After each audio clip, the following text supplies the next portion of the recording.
Norm was a typical 43-year-old man. He went to work every day. He enjoyed an occasional night at the movies. He loved watching sports on TV at home. But a few months ago, Norm disappeared, and everyone's wondering where he went and if he'll ever come back. Recent mysterious sightings of Norm have some excited, some scared, and some plain skeptical.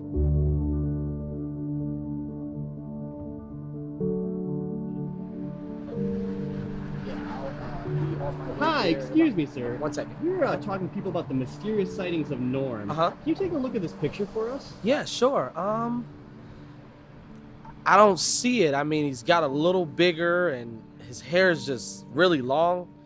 Doesn't look too good, but I mean, no, that's not it. I don't. Excuse me, sir. Excuse me.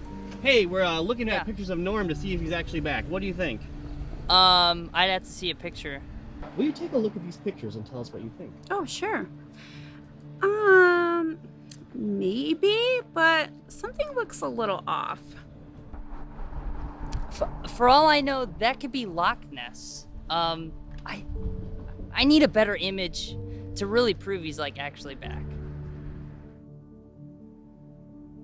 Well, I guess I would know. Norm is back, but he's really not himself, and he's not ready to talk about it yet. He keeps asking for sugar water. Not lemonade, not tea, sugar water. And he insists I make banana bread all the time. And I have to wipe down all of our groceries before we come into the house. He doesn't really go many places. He just kind of stays inside. He doesn't want to go to the movies. He doesn't want to go to the gym. He's just not himself. It's those small things that other people wouldn't notice, but I know because I know Norm. I told you guys that Norm wasn't really gone. Nobody believed me, everybody calls me crazy, but I knew the whole time. You can get into all the drama and the hype and all that stuff if you want, but I got bigger fish to fry.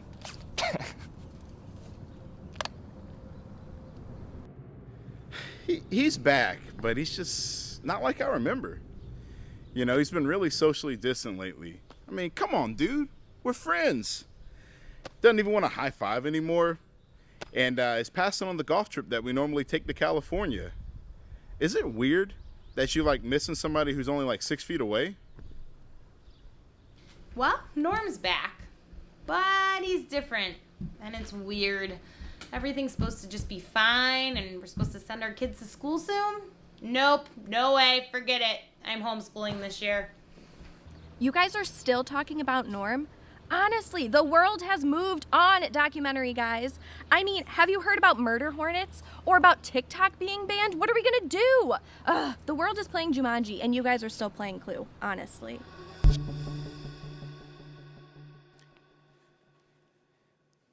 So, have you seen Norm anywhere?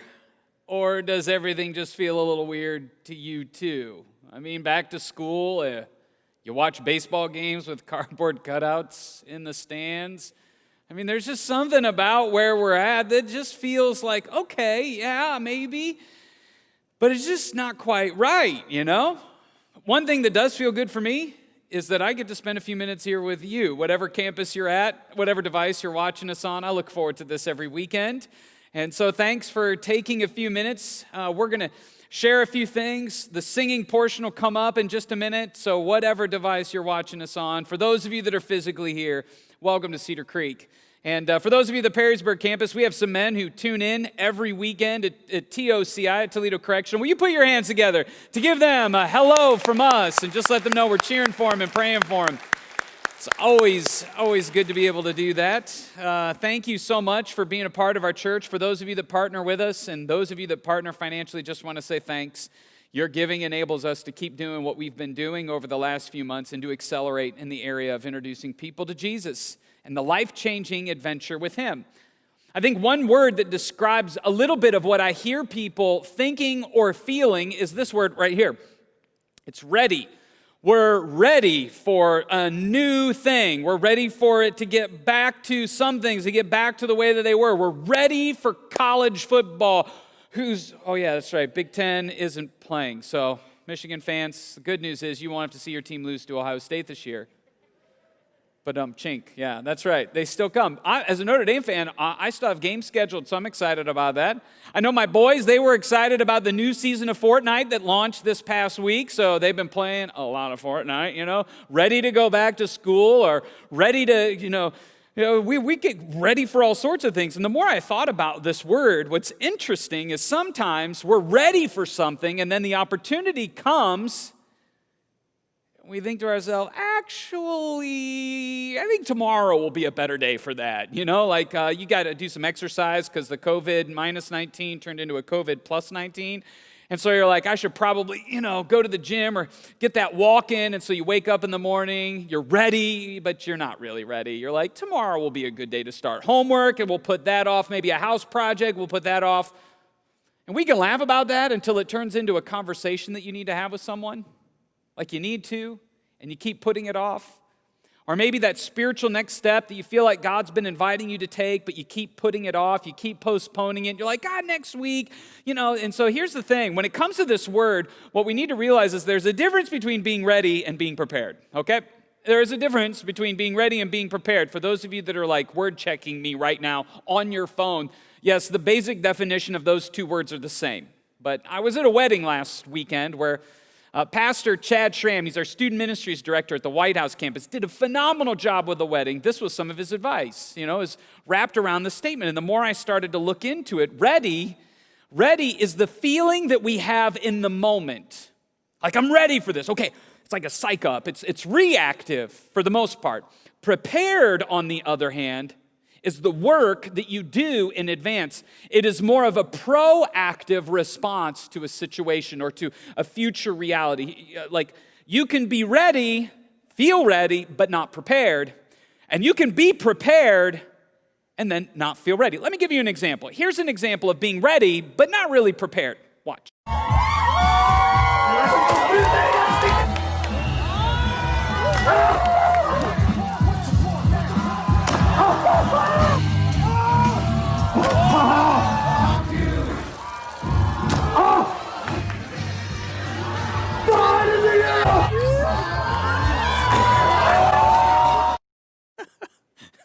That last guy was my favorite. I don't know how you prepare or if you prepare for a belly flop competition.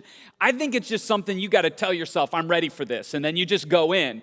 And so that's what it looks like to be ready, but probably not fully prepared. On the other hand, here's what it looks like to be prepared, but not ready. Let's watch.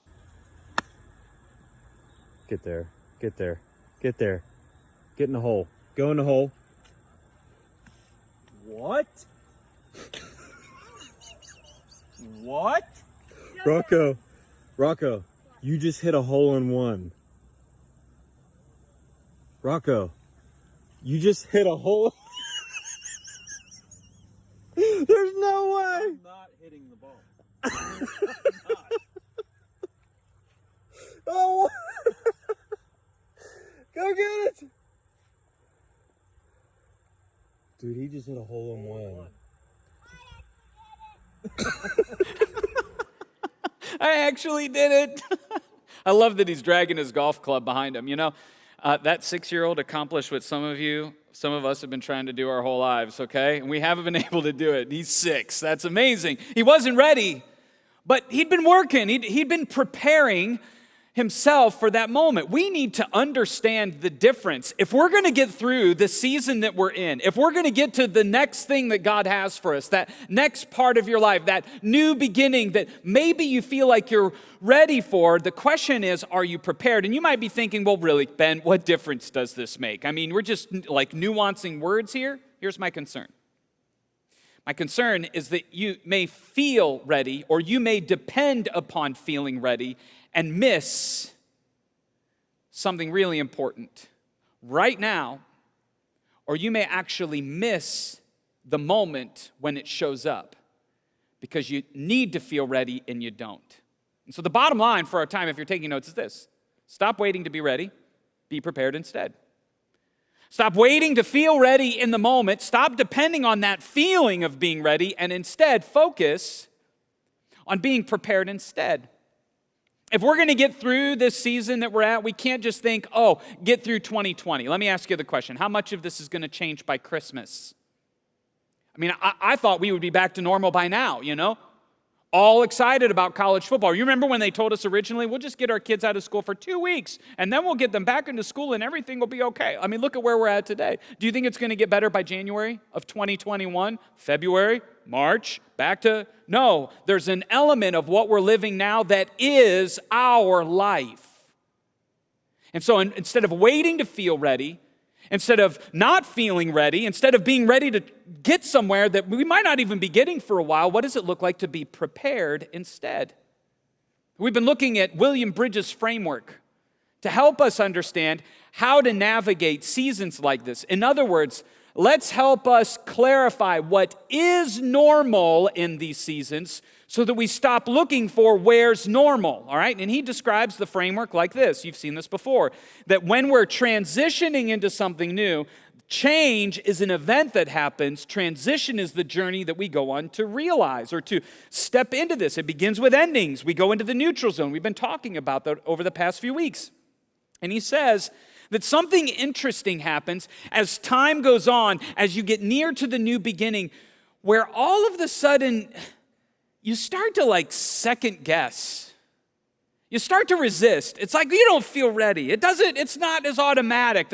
There's almost like, can we just go back to the way things were? And what I love about the Bible, especially the story that we've been looking at, a story that he actually researched and used to help inform some of his talking points, is there are stories of real people who have to navigate real challenging circumstances that we can learn from today, like the story of the Israelites. And they had been stuck in Egypt as slaves for hundreds of years. They were ready to get out. They were begging God, get us out of here. They were ready to be free. And so God sends a runaway slave named Moses to show up and tell the most powerful man in the world, you got to let your whole workforce go. God said, and Pharaoh didn't believe him. And so 10 plagues later, Pharaoh's like, get these people out of here. God delivers on his promise, and suddenly they're free people. The plagues and the Red Sea, the parting of the Red Sea, God providing manna in heaven. I mean, imagine being there and experiencing it. It'd be like, wow. Then, on top of that, in the middle of the wilderness, God begins to instruct them with the law, Torah, the defining piece of literature that shapes Jewish people or Israelites to this very day. This was a defining moment. He's preparing them in that moment on how to govern themselves and how to live as free people. And so finally, they are on the edge of the promised land. They've been freed from Egypt. They've seen God move in amazing ways, and they're on the shores of the Jordan River, ready to cross over into this land that God's been promising them. And look at what happened. It says that Moses gave these men basically 12 spies, one from each of the 12 tribes of Israel. He gave these men these instructions as he sent them out to explore the land. Go north through the Negev into the hill country. He says, see what the land is like and find out whether the people living there are strong or weak, few or many. Imagine the moment. I mean, it's like you've been praying for this your whole life. This you never thought you would see. You're free from Egypt. You're about to step into a land that nobody has ever been to before. I don't even think Moses has been to the land of Canaan, the land flowing with milk and honey. And you're one of the spies that's going to go out and see all of this. It's like, we're ready. This is what we've been waiting for. And so they go, all 12 of the spies. It says for about 40 days and 40 nights. And here's what happened. This was the report that they gave to Moses. We entered the land that you sent us to explore, and it is indeed a bountiful country, a land flowing with milk and honey. Here's the kind of fruit that it produces.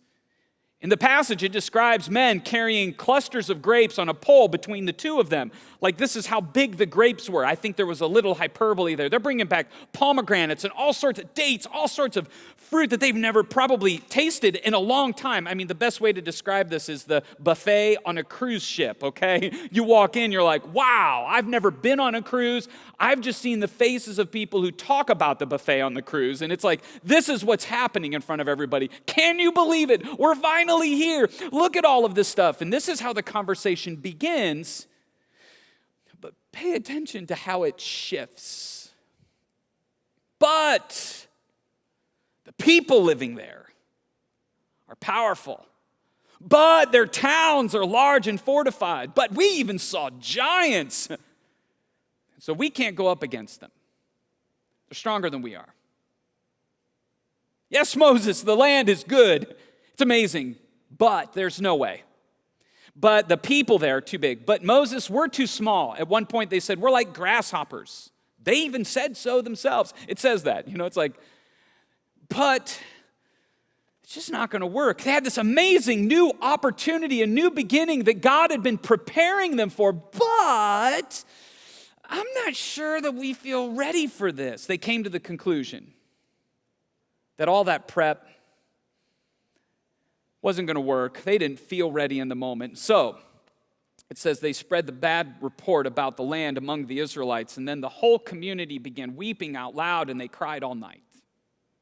What does this teach us? It teaches us first and foremost that negativity is contagious. Don't believe me? I mean, you do. All I have to say is social media, okay? It's like you start looking at that stuff, you go down rabbit holes of dumpster fires, and all of a sudden, you were having a great day like 5 minutes ago, and now you're off in some remote corner where people are arguing with each other that have never seen each other face to face. It's like crazy. And then we look at other people's pages, and we start to react to little things that we see without getting to know them as a person, and it's like we get all hot and bothered about all this stuff, and negativity is contagious. And when a new opportunity comes along, it's amazing how a little bit of negativity can make us all of a sudden not feel ready about anything. Now, before we shake our head at like the Israelites on the edge of the promised land, like, man, those people are crazy. They've been waiting for this their whole life. I wouldn't have done that. Are you sure? I mean, maybe for you, I know for me, there are times where God has brought me right to the edge of starting something new. And you know what I'm really good at? I start giving him my buts. Beware of buts. B-U-T-S. My boys are going to like this part of the talk, okay? They're like, Dad said. But I mean, the truth is we do that with God. But God, I'm just not ready yet. But God, I need to get a little bit further along. But God, I'm really busy right now. But God, do you know the stress that I'm under? Here's the interesting thing. Oftentimes, a but is the beginning of a bad attitude. So, in order for you and me, in order for you to be prepared for whatever is new, you need to adjust your attitude before your attitude adjusts you. I'm going to say it one more time. You need to adjust your attitude before your attitude adjusts you. Ben, I love the way you said that. Great. But that's not going to cut it. I mean, you were saying your attitude just say it like this. Your attitude is trash. Like, your attitude is really trash. And one of the things that you got to do is you have to trash the attitude before it trashes you. Really, that's all we're saying. Well, thanks. Thanks, Deshaun, West Toledo. Appreciate that. Let's just make the change in the notes, all right? We're just going to trash your attitude before your attitude trashes you. Some of you know people right now, you're thinking of them, you're like, I need to send this message to my coworker. They got an attitude. They got trash attitude. That's right. You say it right over there. That's right. They're in it with me. So, but sometimes, maybe for some of you, this is something that God needed you to hear. Because right now, your attitude is just full of negativity. And your attitude can cause you to miss the new beginning that God has for you. So the question is, if we need to prepare and we need to maybe get rid of the attitude, how do we prepare in a life-giving way? Here's what William Bridges recommends based on his study of the life of Moses. If you're going to prepare for a new beginning, where you need to begin is purpose. Purpose basically answers the question, why are we doing what we're doing? Like, what is the part of the answer to that is the new beginning that we're stepping into. Hey, we're headed into a land flowing with milk and honey. But also part of the purpose or part of the why has to answer the question why we can't stay here. God didn't want them to stay in the wilderness. God didn't want them to stay in Egypt. And so the purpose of their whole journey, all of the preparation, all of the things that they went through was to prepare them, why? For the land flowing with milk and honey, for them to live as free people. And so you got to understand, what problem are you trying to solve? What's the real problem? Why does this matter? Where are you headed? We talk about discovering your purpose all the time. That's where preparing for a new beginning really launches from. When you have a clear purpose, suddenly a lot of other things begin to make sense, or you don't get as easily distracted.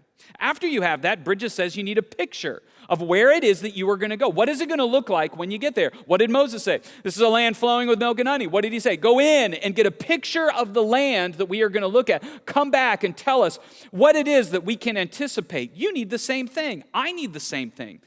Why? Because purpose engages the mind. The picture of where you're going engages the heart. Let me give you an example.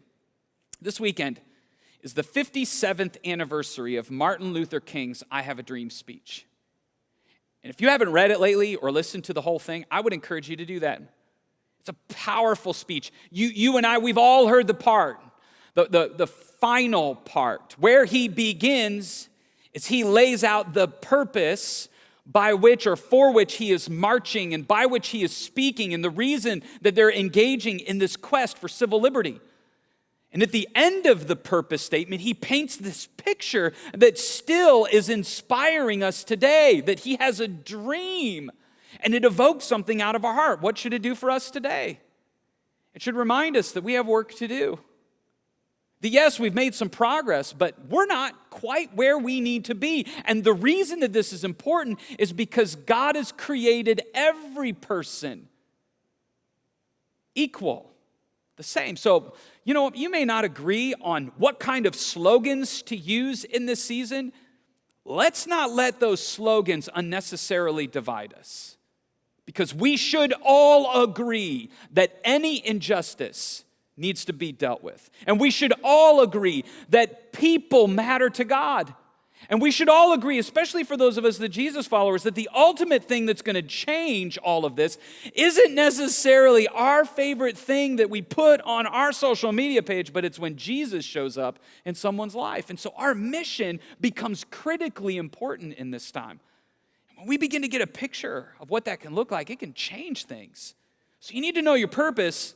You also need to have a picture. The third thing that you need is a plan, and it's kind of like how are we going to get there? What's the next steps that we're going to take? Not detail by detail, but phase by phase. It kind of engages a sense of direction. Like you can have a picture, okay, what way are we going to go to get there?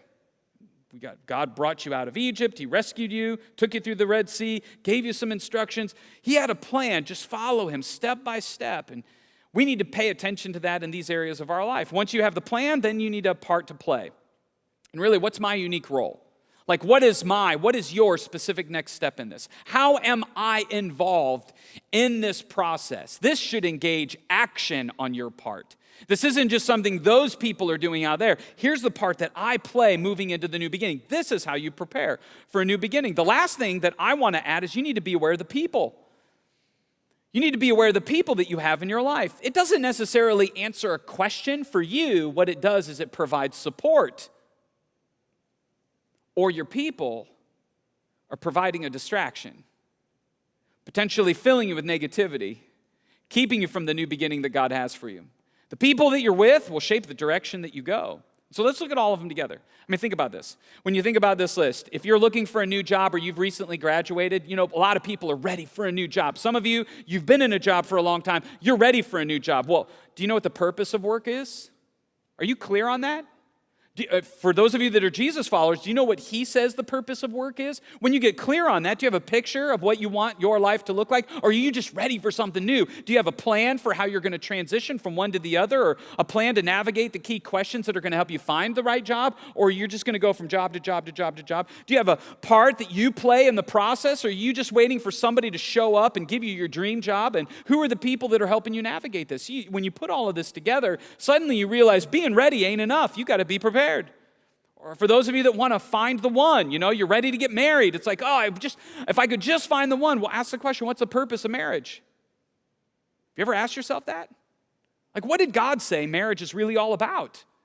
Get a picture of what a life-giving, God-centered marriage looks like and put a plan together to help prepare you for that, or what it's going to look like to maintain that. And what part do you play in a life-giving marriage? Do you even know what that is? And then who are the people that are around you? Far too many people are giving up on marriages or missing what marriage is all about, not starting with a prepared purpose, picture, plan, and part in place. Finances is another one. Parenting is another one. I mean, think about finances. What's the purpose of money? Sure, we're all ready to be rich. Give me the money, woo! But what's the picture of having enough? And what's your plan? Do you have a plan to navigate that, a budget? And what part do you play in the managing of your own finances? And who are the people that's going to help you with this? In almost every area of your life, if you're ready to experience something new, instead of being ready, stop trying and waiting and feeling ready, and instead be prepared. I think that's so helpful. And do you know what I love about God? Some of you are looking at this list right now and you're like, well, I've already made a mess of my life. Maybe you're looking at some of the categories that I've given you, financially, family, marriage, whatever. And what I love about God is he loves to give new beginnings, even when you and I have made a mess of our life, even when it feels like everything is a mess around you. And so he invites you to experience that new beginning by finding purpose with him, by realizing that you're not an accident, that Jesus isn't just some fairy tale. He actually came and lived in human history, is recorded in human history, predicted his own death, burial, and resurrection, and he becomes the centerpiece where we begin to experience life with him, a rich and satisfying life. That's the way he described it. What is the picture of that life? Well, it's described, as we say, as the life-changing adventure. This is the picture that God invites us into, that we could know him, not know about him, but know him personally. And when we do, we find freedom, we discover purpose. You begin to see yourself being used by God to make a difference. In fact, if you have never taken your first step of faith, that's where this begins. If you can't think of a time in your life where you surrendered control of your life to God, well, then you probably don't know him personally. And if you don't know him personally, you're not going to find freedom. You're not going to have clarity on his purpose for your life. You're going to struggle to feel like you're making a difference. Where all of this begins is by receiving what Jesus came to accomplish for you and for me. Jesus is that linchpin. God didn't send his son here to just do something so that we could read about it. No, he came to accomplish something that we are dependent on in order to experience God's relationship and transforming power in our life. If you can't think of a time when you surrendered your life to him, I'm going to put a prayer right here on the screen. And I want to give you an opportunity to pray this out loud right where you're at. If you're watching on a screen, I know that may feel a little weird, but man, this is the invitation that God invites us into. And so, man, right now, right where you're at, if you've already prayed this prayer, pray for those who are praying this for the very first time. If you want to begin this life-changing adventure, say this out loud with me. I'll read it right out loud with you. Jesus, I'm done walking away from you. I confess I've been trying to do life my own way, depending on my own strength. I now realize how much I need you. Today, I surrender control to you and receive the forgiveness and the new life that you offer. I want to follow you from this day forward. In Jesus' name, amen. If you prayed that prayer, and I would love for you to tell us. You can fill out the card on the app that says, I made a decision. We'll snail mail you some stuff. We'd love to get you some videos to help you take that next step on that adventure. But really, this is a starting line. For those of you that have already made that decision, you're on the life-changing adventure. It was never meant to be solo. No, we're supposed to, once we receive God's kind of transforming power in our life, we go on experiencing all of the rest of the steps inside of a life-giving movement called a church. It's not just you and Jesus, he is my homeboy and we're all doing it together. No, this is what Jesus installed as a life-giving community of people that help you know God, find freedom, discover purpose, and make a difference. And when you begin to live this out in your life, man, it begins to change the way that you see your everyday life. That's the picture that God has for us. And so let's go back to the chart. What's the plan? What's the plan for us to realize that? If the purpose is that we're not an accident and the picture is the life-changing adventure, the plan is you and me. We are the church. Ephesians 4:12 says that my job is to equip you. Your responsibility is to do the work of ministry. What is that work? It's to make disciples. In other words, it's to help people know God, find freedom, discover purpose, and make a difference. It's to help people engage in our mission of introducing people in the life-changing adventure with him. It's not my plan. That's what God and his son Jesus have invited us into. Imagine what would happen if more and more people experienced God's grace in their life? Make me think about almost every problem. Think about racial injustice. Think about problems in marriages and families. Think about difficulties at work, struggles with addiction. The more people experience God's life-transforming power, the more those problems begin to go away. At the very least, when we have those problems or something comes up, we got a life-giving community helping each other. The picture of what the church should be doing, it could be doing in a community it's captivating. And so what's our plan as a church to help us accomplish that? Well, every weekend service, this isn't just for you. It is in part for you, but every weekend service, the primary focus of the weekend service is to help introduce people to Jesus.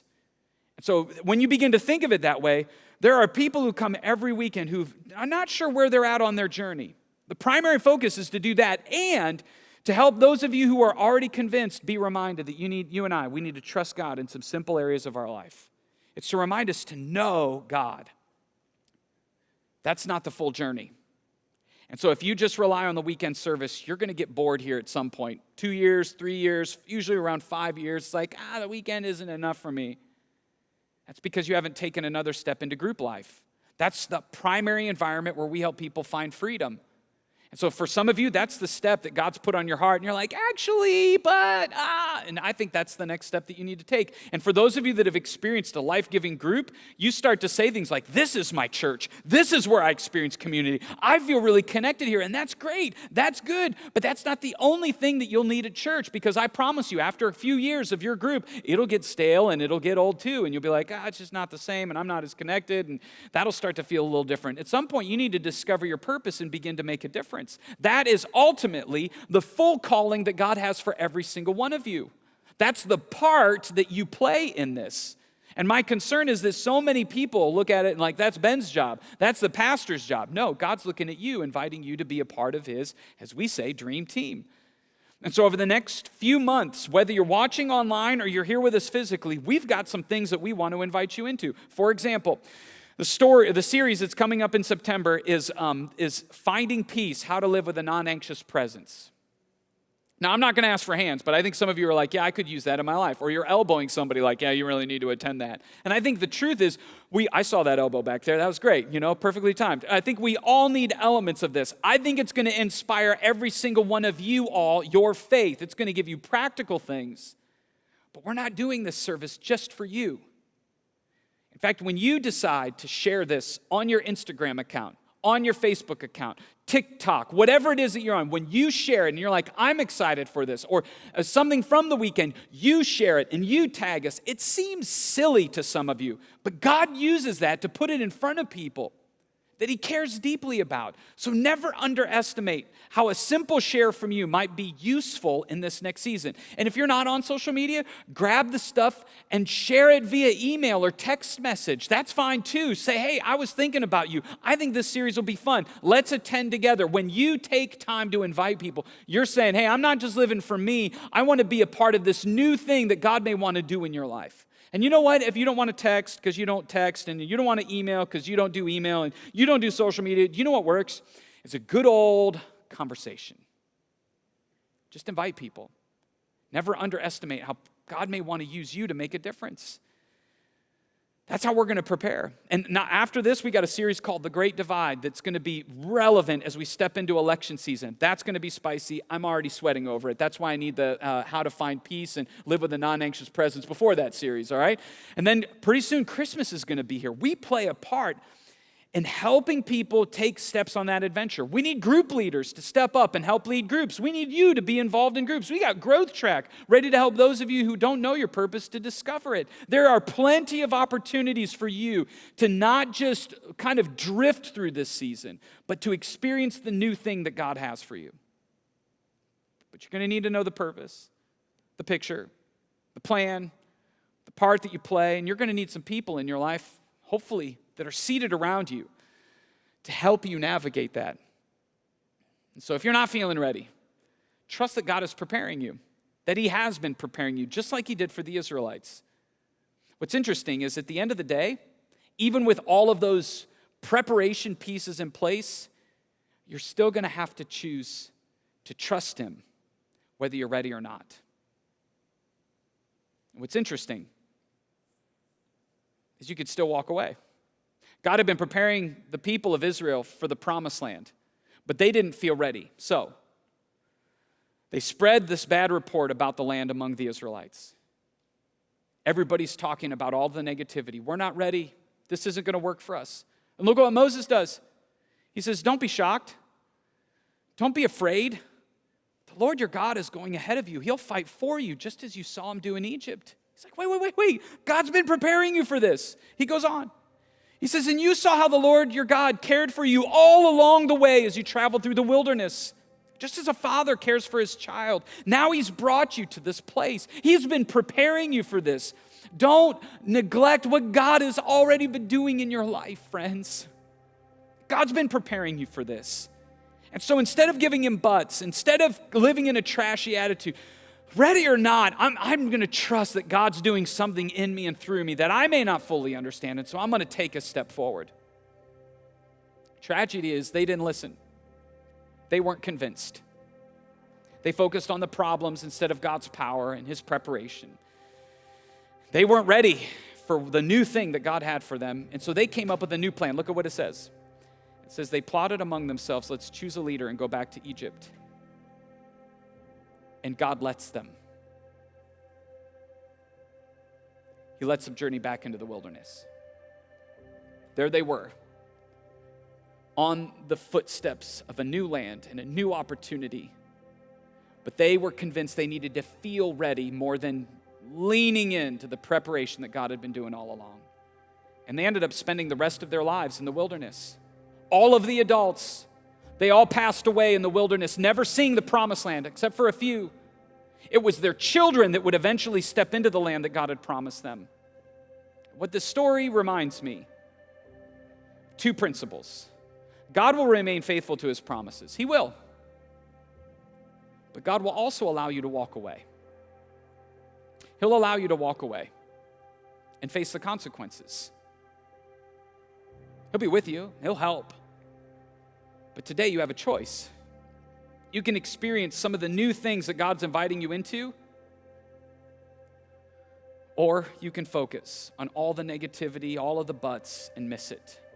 And so ready or not, my hope is that you follow the voice of Jesus who says, my sheep listen to my voice. I know them and they follow me. And I give them eternal life. They will never perish because my Father has given them to me, and he is more powerful than anything else. So man, make it your prayer today to trust God into the new steps that he's inviting you and me to take, us to take as a life-giving church in this season. Don't live with the problems, the buts. If you got a trashy attitude, trash that trashy attitude, all right? Let's lean into what God has for us. Will you make that your prayer with me right now? God, I confess. Sometimes it's easy to look at the stuff that's going on all around us, and for me to get bent sideways, for me to get more worried about what I see around me than the power and the provision that you have already demonstrated in the past. And so God, whether we feel ready or not, give us courage to step into the next steps on this life-changing adventure, to invite, to share, to step into a group, to lead a group, to get clarity on our purpose, to use our life to make a difference. Instead of waiting to be ready, God, help us to trust that you've been preparing us for this moment. And so let us not miss what you have for us individually, but also as a church. I can't wait to see how you're going to use each person and us collectively to make an eternal difference right now. We pray this in Jesus' name. Amen.